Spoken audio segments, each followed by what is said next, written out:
واخده بال حضرتك؟ وفي غرفه تحكم مركزي جوه مبنى التلفزيون وفي المقطم وعلى القنوات الثالثه والرابعه والخامسه اللي في اسكندريه والدلتا ومش عارفين والكلام ده. مركبين كاميرات. مركبين كاميرات. يعني التلفزيون المصري بيصوروا ايه؟ صوروا الشعب المصري؟ حضرتك بيصورونا يعني مبنى ماسبيرو لوحده فيه 850 كاميرا، منهم 801 كاميرا داخل المبنى بتراقب ال 43,000 موظف وهم بيتحركوا. ومش عاوز اقول بقى يعني ناقص يكون في السيفون كاميرا. خلاص انا بقول لحضرتك في الاوض والمكاتب ومكاتب المكياج يمكن وكل العك ده، وفي الممرات البني ادم بيتراقب ويتشاف لفتة عينه ويتشاف قال ايه ويتسمع بدقة بيتصرف ازاي. ده تجسس ولا امن؟ ده تجسس داخلي. التجسس الخارجي بقى حضرتك دي وحدة. ايه الفرق؟ يعني انا كنت ساكنه في دبي في العماره، كل خطوه وكل باب وكل حاجه وانا داخله وطالعه في الكاميرات محطوطه، تمشي في الشارع في الكاميرات، لان بيحافظوا على امن الناس. صح. لو واحد سرق واحد ضرب بيجيبوه من الكاميرا. مش يمكن الكاميرات دي كده كانت كده يعني ده عندنا؟ عشان ايه؟ عشان منع او وقايه من الجريمه او تعقب الجناه بعد الجريمه. مظبوط. خلاص مظبوط. ده موضوع ما وجابوهم يخصناش. في 24 ساعه. عظيم. ده جزء فني محترم اسمه البحث الجنائي على اسس علميه. امال دول ايه الكاميرات دي بتعمل ايه؟ لكن انا لما يبقى عندي كاميرات فائقه القدره بتجيب من ميدان الجلاء لميدان رمسيس لعبد المنعم رياض للكورنيش لكوبري 6 اكتوبر ل 15 مايو واتسجلت عليها كل موضوعات ثوره 25 يناير من 25 يناير لغايه 20 يعني فبراير. فين الكاميرا؟ فين الشرايط دي؟ يا فندم فين عمين؟ يا فندم انا جاي لك. ما انا قدمت بلاغ للنائب العام. تعالى بسرعه بسرعه بسرعه والنبي. التحقيقات شغاله. ايوه. النيابه مهتمه بشكل مذهل. ايوه. لانه فوجئوا ايوه انه في 500 جيجا متسجله من 25 يناير ل 20 فبراير، ثم اذا بالسيد رئيس الامن واحد اسمه الطبلاوي في التلفزيون رايح يوم 20 خد نسخه، يوم 21 خد نسخه اداها للاخ اللي اسمه عبد اللطيف المناوي، يوم 22 في الدفاتر كل اللي بقوله لك ده امر بمحو كل هذه الذاكره من 25 يناير ل 20 فبراير. مسحوا الشرايط؟ مسحوا الشرايط اللي مسجله الثوره، اللي كانوا بيتفرجوا عليها، وبيوجهوا منها تحركات ده كلام خطير جدا جدا جدا جدا. أيوة. يا استاذي. ايوه. طب انت بتقول لي اتمحت الشرايط، ما الحكايه دي كلها ممكن تطلع كلام هجص يعني. ربك جميل جدا. ربك هو العالم. قام ستر ربنا. ايوه. وطلع من جوه جهاز الامن والمراقبه والتحكم ناس قالوا احنا ضميرنا صاحي مش عاجبنا اللي بيحصل ده. ورحت واخدهم ورحنا للنائب العام. يا سياده النائب العام قصادنا جريمه كامله اهي، سرقه ممتلكات عامه بتاعت التلفزيون. ايوه. محو ذاكره الامه. اخفاء ادله لجرائم وباين اللي بيرتكبوها مين. دي لجنه تقصي الحقائق سالوا 7000 واحد وانت شفت فين؟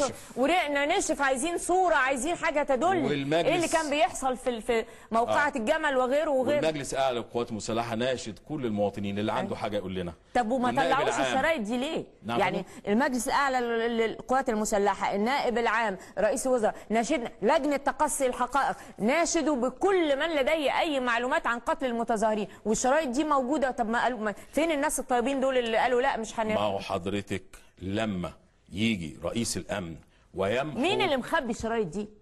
ده خلاص ده طلع انه في فنيين عرفوا يجيبوا الباك اب. أيوة. اللي هو الذاكره. أيوة. المختزنه. بتاعه. اجهزه التحكم والرقابه دول. أيوة. شويه شبان مصريين زي الورد زي الفل. لكن هؤلاء الشبان بعد ما خدنا الباك اب دوت وراح الحمد لله النيابه، والنيابه راحت صدرت من جوه مبنى التلفزيون الهاردات ديسك. صدروهم طبعا الحمد لله موجود تسجيل الحمد لله الباك اب لحظه بلحظه من يوم 25 يناير تسجيل لثوره. شاءوا اخفاء الجريمه وشاء ربك ان هو يطلع الحاجات دي. طب احنا عايزين نشوف الشرايط دي. والله شوفي حضرتك احنا الكلام ده كله في النيابه الان، لكن انا في 7 مشاهد او 7 شطات معايا اديتهم للاخوه عندك.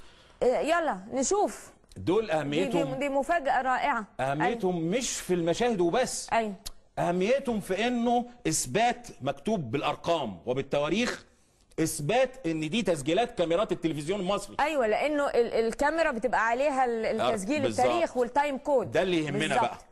نشوف بسرعه الشرايط دي يا جماعه.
حضرتك طبعا المشهد ده قصاد التلفزيون بيصطادوا ناس ماشيه في الشارع ويكسحوهم.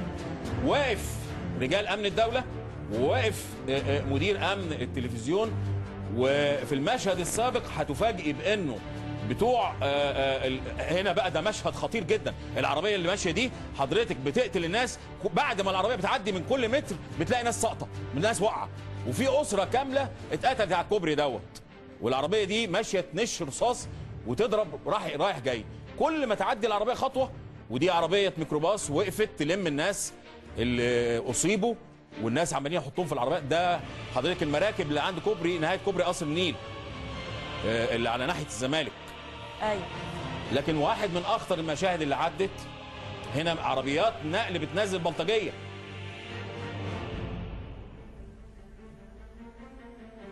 كان في مشهد بتاع واقعة الجمل، يا ريت يجيبوه تاني، هوريكي حاجه خطيره جدا. يعني انا الحقيقه يعني لحظه صعبه عليا يا استاذ.